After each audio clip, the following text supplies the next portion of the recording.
Good morning, ladies and gentlemen. My name is Greg Michaelowski. Today's date is September 27, 2022, and this is the Morning Forex Report. The day after the pound reached a lowest level on record.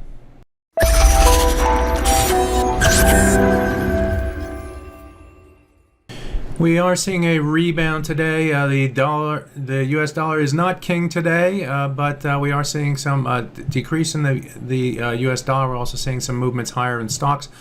Pre-market, we're also seeing U.S. yields decline, and the pound is off of its all-time low. That low price reached down toward 103.56 here. Took out the low price going back to this date, back in 1985, 84.85, which came down to 105.450. So we're currently trading near the 108 level here for the pound versus U.S. dollar. A little bounce there in the currency pair, but still at relatively low levels. If take a look at the hourly chart, this is the plunge that we saw really starting on Thursday of last week.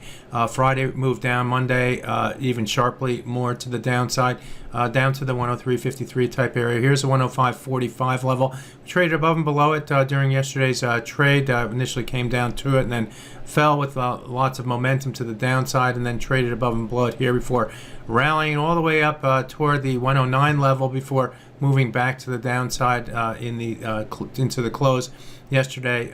And today we are seeing a movement back to the upside here. So we are seeing some relief here in the pound off of its low levels, but still below the Friday close level here, near the 50% retracement of the move down from the high right here down to the low. That 50% comes in around the 108.58 level. And above that, we have this trend line, which we recall from last Thursday's trade. We moved below it and traded above and below it. In our weekend comment, we commented that we need to get above that level. Didn't really get anywhere close to it on trading yesterday, nor on the rebound here. So, but the good news is the trend line is moving to the downside, so it's an easier hurdle to get to and through. If I were to put a line across here, where the trend line cuts across, it's near around the 109.42 level. In these big jumps in the pound, it's still within play. Also, the 100-hour moving average would be a level that would need to get above. First off, the 50% retracement and near the close level from last week at 108.58 would be our first hurdle. Then we're looking here, then we're looking here and here. Those would tarnish the image of the dollar and increase the image of the pound versus U.S. dollar. But as you can see, we are still seeing some sellers against that level, keeping the bears more in control. I'm going to dig all the way down to the 5-minute chart here because I think it's of interest, especially in these sharply moving markets.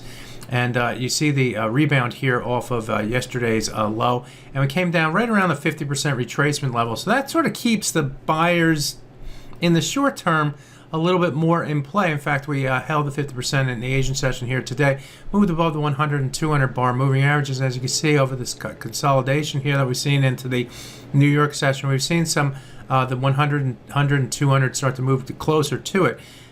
Just for giggles, let's watch this 107.67 level here. It's a 200 bar moving average on the 5-minute chart. If we move below that level and then get below the 107.09, and then ultimately look toward the 50% of the corrective move to the upside here in the short term at 106.41. Again, it pretty much held support here. Then and we move below that level, then things would start to look more increasingly more bearish in the short term. So keep an eye on that level 107.67 in intraday trading here today. Let's take a look at the euro versus US dollar next. And if I go to the daily chart for that currency pair, we fell below this trend line here in trading yesterday. Recall on Friday we came back down to that level, found some support buyers against the level, and then moved to the downside yesterday. 0.95489.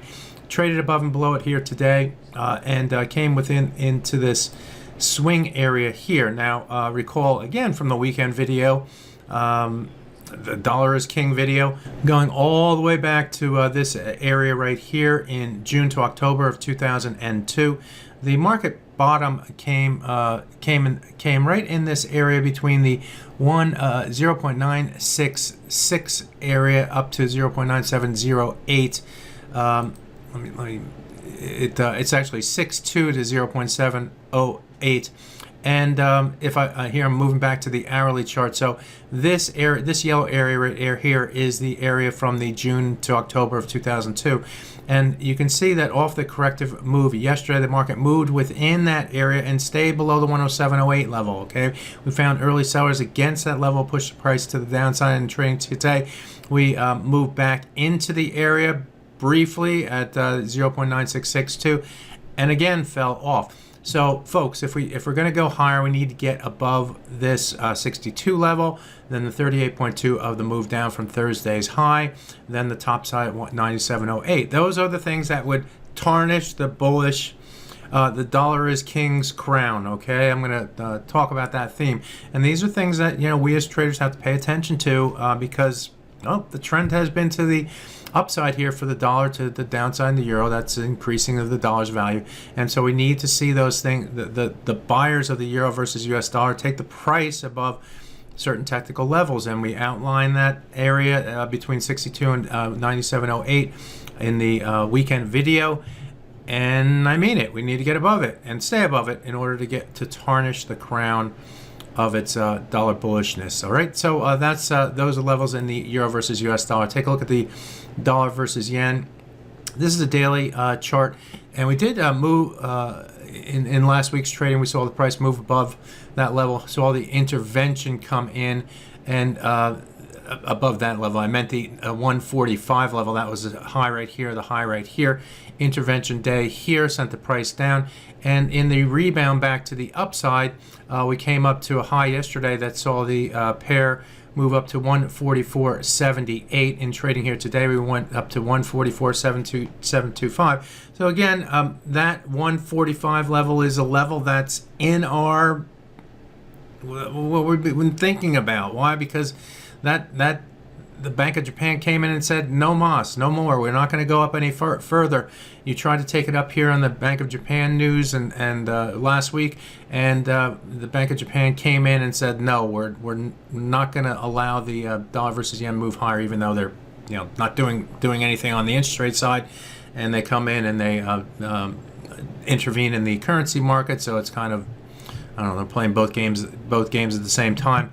But or both sides of the game at the same time. But anyway, we know the 145 level is going to be a key level, and indeed the traders are leaning against that level. Here's what it looks like on the hourly chart, and you can see the apprehension of moving up toward that 145-ish type level. These highs right here, and we see it back down, and we see the market move back up again here today.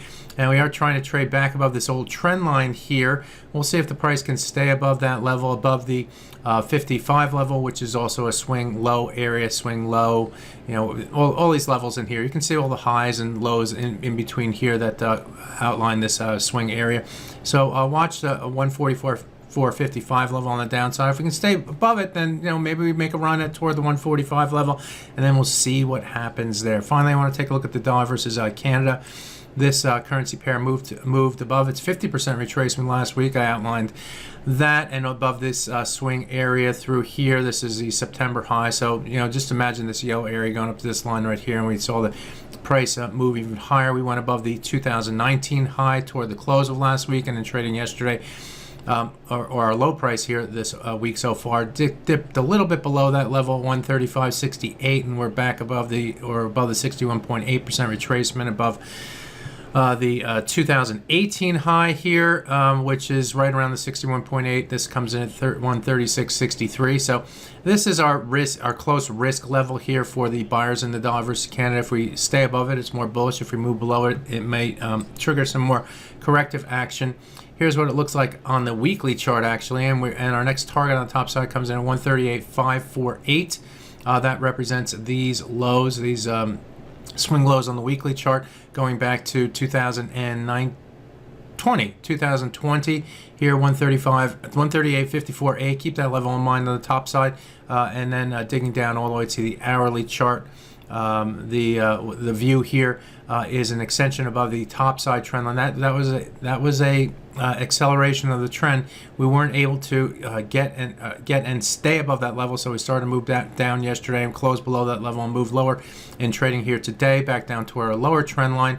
But as you can see, we're seeing a bounce to the upside. That lower trend line currently comes in at the, let's call it right around there, around 136.44, right around these lows right here. Okay, so for the price moves back below the low, makes a new low for the day, we're probably moving below that trend line. That would tarnish the U.S. dollar's image versus the Canadian dollar. So there you have it. A look at some of the major currency pairs. My name is Greg Michalowski. Good fortune with your trading. Bye-bye now.